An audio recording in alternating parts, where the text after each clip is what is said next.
Hello guys, what I'm going to show you today is how you can add and earn extra credits in Base44.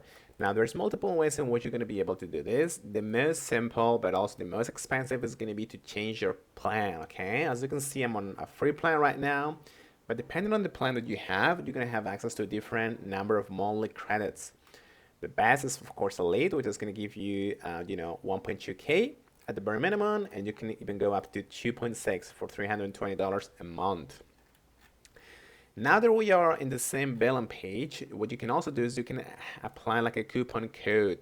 For example, in the last tutorial, I gave you one coupon code that you can use, which is Samsung 10, and you can apply it and you're gonna get 10 credits, which is amazing actually, 10 free credits, even in your free plan. Now, what is the other method you can do to earn free credits?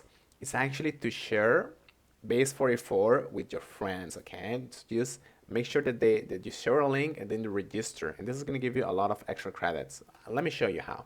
Let's go to this gift icon in here, and it says invite friends on our credits. It's like a referral code.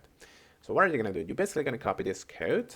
As you can see in here, this is going to be your unique specific code, and you're going to send them with your friends, okay? And they basically have to just click on there and sign up and create an account, and you're going to get 10 credits for each friend that signs up. So yeah, thank you so much.